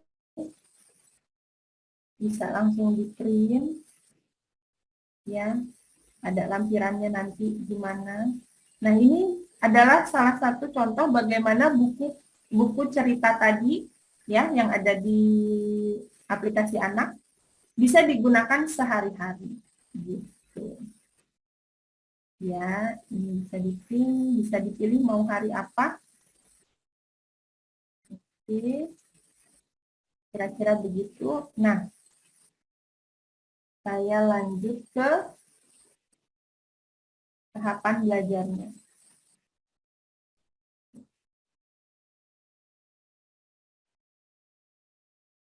Sebentar lagi ya. Oke. Nah, mungkin terlihat tadi tahapannya kok banyak banget ya. Mungkin kalau Bunda Yanda pernah datang ke webinar tentang kurikulum Merdeka, biasanya tuh pinginnya pembahasannya mendalam, nggak mau on the surface, gitu, atau cuma di permukaan aja. Nah, justru itu yang kami lakukan dengan mendesain RTTH ini, gitu ya. Nanti bisa dijadikan sebagai contoh kalau Bunda Yanda mau, atau mungkin disesuaikan karena sudah lebih paham kondisi di sekolah. Jadi fokusnya satu, tapi kegiatannya itu didesain dari pagi sampai dengan anaknya pulang, itu anaknya kedalaman materinya tuh dalam sedikit demi sedikit masuk lebih dalam gitu ya. Misalnya ini contohnya tadi tentang TKB, membuat benda terapung, tenggelam dan melayang, gitu ya. Membuat grafik. Nah, mulai menyanyi sebagai stimulasi, anaknya have fun dulu, gitu ya. Terus nanti gimana identifikasi masalahnya, bawa aja bendanya. Kalau Bunda Yanda punya alat yang mendukung, misalnya proyektor, dari handphonenya bisa di-play di kelas, anaknya bisa lihat Bunda yang main, gitu ya. Itu bisa lebih baik. Kalau nggak ada, mungkin biasanya cara kedua yang sering saya sarankan adalah permainannya dipakai sebagai assessment di akhir. Jadi di sekolah Bunda Yanda bisa lanjutkan seperti tertulis di RPP, misalnya bawa barangnya, fisiknya, nanti anaknya sendiri yang harus bertanya. Nah, yang sulit dari tahapan ini adalah gimana biar anaknya yang nanya ya, bukan kita yang nanya. Nah, jangan sedih, kita sediakan yang namanya prompting atau probing questions. Bahkan cara bertanya dari gurunya pun kita sediakan. Cara bertanya apa? Cara bertanya yang biar anaknya yang nanya. Gitu. Jadi enggak kitanya nanya langsung ke masalahnya apa. Gitu. Terus ada pengumpulan, pengolahan data, gitu ya, gimana anaknya menghitung. Jadi udah tahu nih mana terapung, tenggelam, gitu ya. Gimana cara ngumpulinnya, gimana cara bikin grafiknya, gitu ya. Nah, ini contoh juga grafiknya kita sediakan, nanti anaknya mungkin bisa disesuaikan. Bunda Yanda mau anaknya STEM, mau anaknya tulis, mau ngapain itu boleh, terserah ya. Kita sediakan lembar kerjanya aja, bisa selalu di print. Ada lampiran-lampiran yang bisa di print. Kalau yang lagu tadi ini ya, lagu di tahap stimulasi ada di YouTube-nya I Can Do ya Bunda Yanda, nanti bisa cari di YouTube I Can Do, itu ada lagu-lagu yang bisa dipakai juga. Ini oke, terakhir ada penarikan kesimpulan. Nah, untuk hasil karya misalnya ya, ini Bunda Yanda bisa kalau dilakukan di sekolah bisa difoto langsung, nanti dinilai langsung. Giliran bagi raport udah ada tabelnya masing-masing anak. Enak nggak? Jadi bukan sihir kalau tadi kata Pak Saiful. Saya ingat zaman saya ngajar tuh, tiap bagi raport, udah pusing lah sama nilainya, pusing juga bikin narasinya, pusing juga ngumpulin portofolio anak atau hasil karya. Ya, ini kemarin di mana ya? Kayak udah dibagikan. Atau ini yang kemarin dipajang di pintu sebelah sini nih, copotin lagi, terus saya kumpulin untuk pembagian rapor dibagikan ke orang tua. Misalnya ada sekolah yang seperti itu gitu ya. Nah, ini nggak usah sedih, hasilnya gitu ya. Fotonya kalau rajin foto tiap hari bisa tetap keluar saat pembagian rapor, tapi bentukannya foto aja gitu ya. Jadi yang memang sudah terpajang atau sudah dibagikan nggak perlu diminta lagi gitu ya. Gitu. Oke. Nah, kira-kira begitu saja pemaparan dari saya. Semoga berkenan. Mohon maaf kalau ada salah kata. Kembalikan ke Ibu Niwamar. Oke, kita berikan aplaus dulu dong buat Ibu Tria. Luar biasa sekali kalau hal ini kita bisa terapkan di tempat kita, dan pastinya akan sangat praktis ya. Yang tadinya sulit akan menjadi praktis di dalam penginputan nilai, akan juga pemberian penilaian. Oke, untuk kesempatan berikutnya kita akan lakukan tanya jawab atau diskusi, itu waktunya kurang lebih 10 menit. Ya, setelah itu akan diberikan kesempatan kepada tim I Can Do untuk menyampaikan promosinya ya. Oke, kepada Yana dan Bunda diberikan kesempatan untuk bertanya, berdiskusi. Ada yang kurang jelas tadi atau seperti apa, dipersilakan. Nanti akan dijawab oleh Pak Saiful atau juga Ibu Tria. Silakan Bunda Aida Fitria. Bunda Aida, silakan.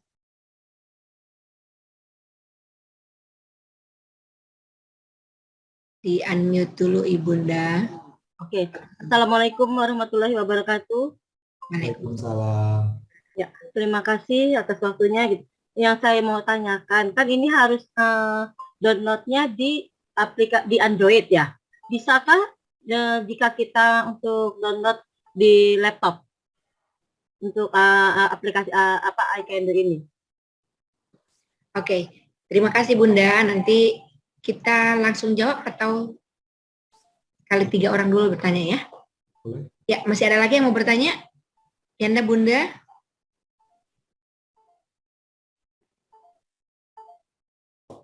Halo? Oke, mungkin sambil mikir-mikir dulu pertanyaannya. Silakan Pak Saiful atau Ibu Tria menjawab. Oke, nggak apa, mungkin ini saya ya. Nanti yang susah biar Mbak Tria. Oke, terima kasih pertanyaannya Bu Aida. Jadi saat ini untuk I Can Do sekolah bisa menggunakan mobile phone, dalam hal ini Android ataupun iOS ya, ataupun iPhone. Nah, untuk I Can Do sekolah selain mobile juga bisa melalui browser, entah itu Chrome, entah itu Mozilla gitu ya. Tapi khusus itu untuk I Can Do sekolahnya. Jadi Bapak Ibu guru, kepala sekolah atau operator mungkin lebih enak kalau misalnya copy paste melalui browser ataupun laptop ataupun desktop ya, karena susah copy paste dari HP. Nah, jadi untuk I Can Do sekolah bisa menggunakan versi mobile. Kan kita sebagai guru tentu ada dong RPP andalan yang telah kita buat dari 10 tahun yang lalu misalnya. Jadi kita bisa copy paste ya. Nah, tetapi kalau untuk I Can Do anak dan orang tua hanya bisa di mobile. Nah, kalau mau digunakan ke desktop ataupun ke laptop, harus menggunakan aplikasi yang lain seperti yang saya gunakan, yaitu menggunakan BlueStack. Itu sesuatu yang gratis, bisa diinstal aja. Mungkin menjawab pertanyaan Bu Aida. Nanti bisa dipandu untuk mendownloadnya gitu kali ya Pak ya? Oh supaya iya. kami bisa juga mempelajarinya, baik yang untuk orang tua maupun yang untuk sekolah gitu, supaya mempermudah nanti jika kami memberikan bentuk kepada orang tua. Ya, bisa Bu Aida. Ya, terima kasih Pak. Terima kasih. Iya. Jadi lebih ke bagaimana caranya ya Pak ya, Betul. supaya mereka bisa langsung praktekkan, baik Betul, itu betul. sekolah maupun ketika mereka memandu peserta didiknya. Baik. Seperti itu. Oke, terima kasih. Kita lanjut kepada pertanyaan berikutnya dari Bunda Rahma. Silakan Bunda.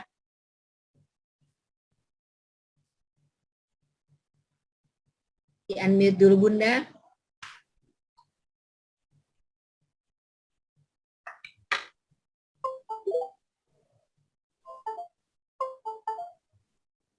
Oke, terima kasih Bu. Ya, saya izin bertanya. Kan ini adalah aplikasi untuk sekolah, anak, dan orang tua. Kalau untuk sekolah tadi memang kalau kita dengar sangat membantu, khususnya untuk guru-guru ya dalam pelaporan, dalam memberikan materi kepada siswa. Tetapi kalau untuk anak di sini, kira-kira kita bisa misalnya menggunakan aplikasi anak itu, lalu kita gunakan misalkan untuk teori gitu ya, teori tapi untuk semua anak atau memang satu anak satu gitu. Saya mohon untuk penjelasannya untuk aplikasi anak ini, apakah sekolah juga bisa menggunakan aplikasi anak untuk belajar anak di sekolah, atau aplikasi anak hanya untuk anak digunakan di rumah? Terima kasih. Oke, terima kasih Bunda. Silahkan. Oke, mungkin masih saya nih karena teknis ya. Oke, bisa keduanya Bu Rahma. Jadi yang pertama, bisa gunakan ini dalam konteks anak-anak menggunakan secara pribadi di rumah, dan kita mungkin bisa mengimplementasikan beberapa terminologi yang terkenal saat ini, yaitu flip classroom. Flip classroom itu idenya adalah anak-anak belajar teori, mereka mengerjakan suatu tantangan sederhana di rumah secara mandiri. Kemudian setelah mereka memperoleh pengetahuan awal, kemudian mereka di sekolah. Nah, di sekolah itulah tempat mereka menantang satu sama lain, berdiskusi, dan pada saat itulah yang paling penting diperlukan kehadiran guru. Nah, jadi itu satu opsi. Tetapi ada juga beberapa opsi lain di mana guru-guru menggunakan aplikasi kita sebagai bahan ajar di sekolah. Nah, tentu itu diperlukan suatu layar gitu yang terhubung dengan gadget ya, misalnya gadget, salah satu gadget guru gitu ya. Itu juga sering dilakukan oleh beberapa guru. Mereka contohnya adalah permainan menggosok gigi ya. Nah, di tempat kita permainan menggosok gigi memang ada suatu video animasinya. Kemudian setelah selesai video animasinya, anak-anak kemudian mereka bisa mencoba sendiri. Dalam konteks kelas, mereka bisa bergantian mencobanya di layar handphone dari gurunya. Nah, itu bisa dilakukan kedua-duanya ya. Tetapi saya rasa karena sifat dari gadget ini adalah discovery learning, di mana anak-anak punya kesempatan untuk menemukan sendiri, tentu jauh lebih efektif kalau mereka menggunakan ini bukan sebagai alat tontonan, tapi mereka sendiri mampu menemukan, mencoba sendiri, dan guru maupun orang tua bisa mengetahui mereka mencoba ini berapa kali, apa yang paling mereka suka. Karena sifatnya personalifikasi itu sangat efektif kalau dipakai sendiri. Tetapi tentu kalau beberapa guru mau menggunakan ini sebagai alat untuk penjelasan hal-hal yang sifatnya deklaratif knowledge kayak gitu ya, kayak misalnya ya tentu kita tidak perlu menjelaskan kenapa gosok gigi begini, kenapa begitu. Nah, karena sifatnya itu deklaratif knowledge, lakukan saja gerakannya seperti ini, 1, 2, 3, 4. Nah, itu tentu bisa juga digunakan di ruang kelas. Semoga menjawab pertanyaan Bu Rahma. Ya, Bu Rahma, bagaimana Bu?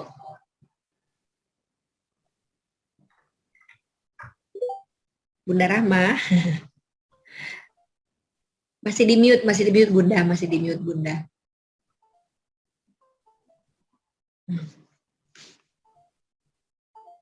Boleh di-unmute dulu Bunda Rahma?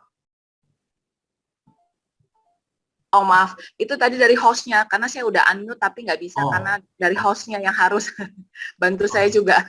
Iya, terima kasih, karena karena untuk I Can Do anak itu, karena memang kan anak itu kan harus apa ya, sifatnya itu kalau kita lihat dari aplikasi I Can Do itu sifatnya anak tuh berimajinasi. Jadi dengan dia menonton game, anak itu diajak untuk berimajinasi. Tetapi kan kalau kita di sekolah, kita kan praktek langsung dengan anak ya.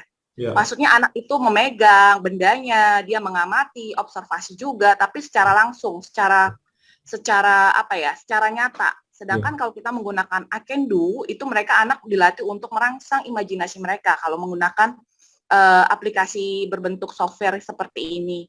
Nah, maksud yang Bapak tadi memang bisa juga sih. Maksud saya adalah kita menggunakan I Can Do anak karena di situ banyak gamenya. Kita tuh maksudnya memandu anak gitu. Karena kata-kata yang digunakan di aplikasi I Can Do itu kan untuk anak memahami perintah itu kayaknya ada anak yang mudah, ada anak yang memang butuh bantuan gitu ya. Jadi mungkin misalnya ada aplikasi untuk menggosok gigi seperti Bapak bilang. Jadi kita memberikan dulu kata-kata yang mudah untuk dicerna anak, sama-sama menonton teorinya lah gitu. Teorinya kita menonton itu, nanti prakteknya ada gitu ya. gitu. Jadi memang bisa menggunakan, jadi intinya ya Pak ya. Betul, I betul. can do ini sekolah bisa menggunakan I can do anak maksud saya. Betul, Oke. bisa. Oh ya, oke. Makasih Pak, terima kasih. Sama-sama Bu Rahma. Terima kasih. Oke, terima kasih. Ada pertanyaan di live chat juga Pak, saya baca. Bagaimana cara daftarnya? Ini saya keren banget, saya tertarik. Ini langsung pengen buru-buru nih, cepat-cepat. Bagaimana cara daftarnya Pak Saiful? Oke. Untuk daftarnya, mungkin saya bisa minta tolong bantu rekan saya, Bu Kiki, untuk menjelaskan bagaimana program kita untuk bisa dinikmati secara gratis kepada teman-teman di DKI ini. Silakan Bu Kiki. Ya, terima kasih Bapak. Saya izin untuk share layar saya ya Bapak Ibu. Pastinya Bapak Ibu sudah semakin penasaran. Tadi sudah dijelaskan bagaimana I can do sekolah, anak dan juga orang tua, dan juga dideskripsikan juga oleh Bunda Tria korelasinya dengan kurikulum Merdeka. Wah, ini pasti bisa dimanfaatkan sekali untuk adaptasi ya Bapak Ibu. Jadi saya akan membagikan layar saya bagaimana caranya untuk menggunakan I can do pada tahun ajaran baru.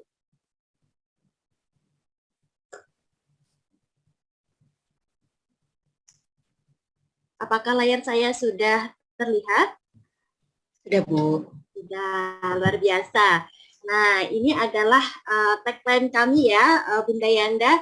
Biasanya kalau kita punya acara-acara pelatihan digital di berbagai kota di Indonesia, kami punya tagline itu kami guru digital abad 21. Nah, harapannya hari ini Bunda Yanda yang hadir pada pagi hari ini juga bagian dari guru digital abad 21.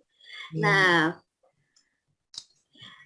tadi sudah dijelaskan atau mungkin dalam publikasi pelatihan ini sudah diinformasikan bahwa fasilitas yang bisa Bapak Ibu dapatkan ketika menghadiri pelatihan ini adalah satu, sertifikat, yang kedua adalah gratis akses aplikasi I Can Do sekolah, anak, dan juga orang tua. Nah, bagaimana caranya agar bisa mendapatkan fasilitas gratis menggunakan I Can Do tersebut? Bapak Ibu perlu mendaftar sebagai sekolah mitra I Can Do. Nah, ini ya, program Sekolah Mitra I Can Do merupakan program layanan dan juga pendampingan sekolah PAUD atau TK untuk menggunakan aplikasi I Can Do orang tua, siswa, dan juga guru secara gratis. Ya, aplikasi I Can Do sekolah maksudnya ya, dan juga anak dan orang tua. Jadi, bagaimana ini seperti tadi yang dijelaskan oleh Bapak Syaiful bahwa aplikasi I Can Do ini terintegrasi, baik itu I Can Do sekolah, anak, dan juga orang tua. Nanti bisa dinikmati oleh Bapak Ibu semuanya. Dan siapa saja yang bisa ikut program Sekolah Mitra I Can Do? Yang pertama adalah sekolah PAUD atau TK di Indonesia, khususnya lembaga Bapak Ibu yang hadir pada pagi hari ini. Dan yang kedua adalah sekolah PAUD yang ingin meningkatkan kompetensi guru berbasis digital, sehingga bisa meningkatkan atau mempertahankan akreditasi sekolah juga ya Bapak Ibu. Jadi harapannya dengan digital kita bisa memaksimalkan kompetensi guru, mengembangkan kompetensi guru. Dan berikutnya adalah sekolah PAUD yang ingin mempermudah administrasi dan manajemen sekolah dengan mengoptimalkan manfaat digital. Karena semua template-templatenya tadi sudah disesuaikan ya, sudah disediakan oleh I Can Do sekolah, jadi semakin mudah itu. Dan yang terakhir adalah sekolah PAUD yang ingin memvariasikan pembelajaran. Jadi tadi sudah disinggung bahwa kita perlu merdeka kreasi nih untuk berkreativitas mengajar kepada anak gitu ya. Nah, dengan I Can Do nanti harapannya Bapak Ibu selain merdeka administrasi, merdeka belajar mengajar, juga merdeka kreasi.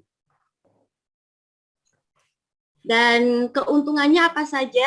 Nanti sekolah Bapak Ibu bisa mendapatkan akses gratis iCanDo sekolah selama 1 semester dan iCanDo orang tua dan juga iCanDo anak selama 3 bulan.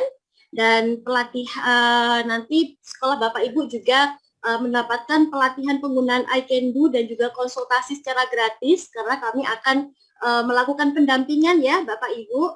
Dan yang berikutnya adalah Bapak Ibu guru juga bisa mendapatkan sertifikat sebagai guru digital abad 21.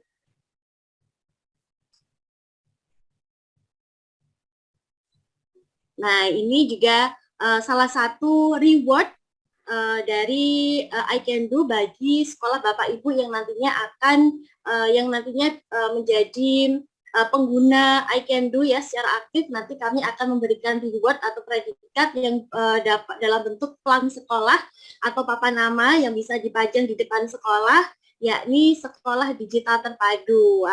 Jadi misalnya di sini ada TK Harapan Bangsa gitu ya. Jadi nanti akan ada nama sekolah dari Bapak Ibu semuanya, dan harapannya pelang atau title ini nanti bisa dipajang di depan sekolah, bisa menambah kebanggaan dari para Bapak Ibu guru, juga bisa menambah kebanggaan dari para anak didik kita, dan tentunya bisa membantu proses akreditasi agar bertahan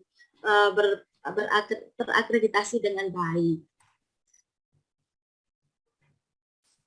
Dan bagaimana cara daftarnya? Cara daftarnya sangat gampang sekali. Bapak Ibu silahkan klik daftar hadir yang tadi sudah saya bagikan pada kolom chat, yakni ada bit.ly pelatihan digital P3 PAUD tadi. Nanti untuk linknya akan kami bagikan juga pada kolom chat. Jadi Bapak Ibu silahkan tinggal klik formulirnya, klik absensinya. Jadi ini linknya sama dengan link absensi ya Bapak Ibu. Tidak perlu banyak-banyak mengisi link, karena dengan kita mengisi absensi pun itu nanti sudah sama saja dengan mengikuti program Sekolah Mitra iCanDo. Nanti akan kami follow up lebih lanjut apa saja yang dibutuhkan atau dokumen-dokumen apa saja yang dibutuhkan untuk mengakses aplikasi iCanDo ini. Seperti itu ya Bapak Ibu. Jadi untuk pertanyaan-pertanyaan Bapak Ibu tadi, bagaimana cara mendaftar sebagai sekolah mitra iCanDo atau agar bisa memanfaatkan iCanDo selama 1 semester pada tahun ajaran baru, caranya sangat gampang sekali, tinggal isi link presensi yang tadi sudah saya bagikan pada kolom chat. Atau kalau misalnya ingin berkonsultasi lebih lanjut, bisa menghubungi kontak kami dan juga follow sosial media kami. Jadi di sini ada iCanDo Indonesia, ada Twitter, YouTube, ada di website kami icando.co.id, dan ini ada kontak layanan kami, baik melalui bisa diakses melalui WhatsApp juga ya. Jadi sangat cepat respon dari iCanDo. Mungkin itu saja informasi tentang pendaftaran penggunaan iCanDo. Mungkin ada pertanyaan dari Bapak Ibu? Ya, oke. Terima kasih Bu Rizkiana ya. Saya rasa sangat jelas sekali pemaparannya bagaimana cara untuk mendaftarkan. Dan kalaupun memang masih mengalami kendala pada saat mendaftar, tadi sudah di-share nomor HP yang bisa dihubungi. Itu ya, Bunda ya.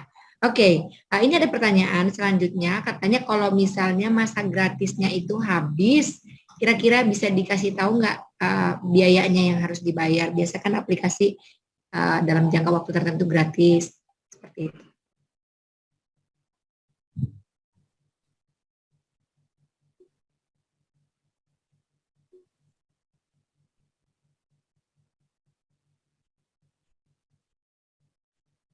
Baik. Mohon maaf ini sinyal saya mungkin sedikit delay. Baik, akan saya jawab. Jadi untuk penggunaan akses iCanDo untuk tahun ajaran baru itu kan gratis ya Bapak Ibu. Namun apabila nanti ingin berlanjut sudah sudah merasakan kebermanfaatan iCanDo dan ingin lanjut menggunakan iCanDo pada semester selanjutnya, itu nanti bisa berlangganan I Can Do seperti itu ya Bapak Ibu. Jadi biasanya kita untuk semester lalu kita punya harga berlangganan itu mulai dari Rp40.000 per semester per anak. Wah, jadi sangat terjangkau ya, insya Allah Bapak Ibu. Jadi Rp40.000 itu dalam satu semester per anak. Jadi satu anak itu per bulannya sekitar 6.600 lah seperti itu ya. Jadi harapannya dengan biaya yang terjangkau itu I Can Do bisa dimanfaatkan lebih luas lagi atau lebih banyak lagi oleh sekolah-sekolah di Indonesia. Iya, oke. Sangat jelas ya Bunda yang bertanya tadi. Harganya masih sangat-sangat terjangkau. Oke, baik.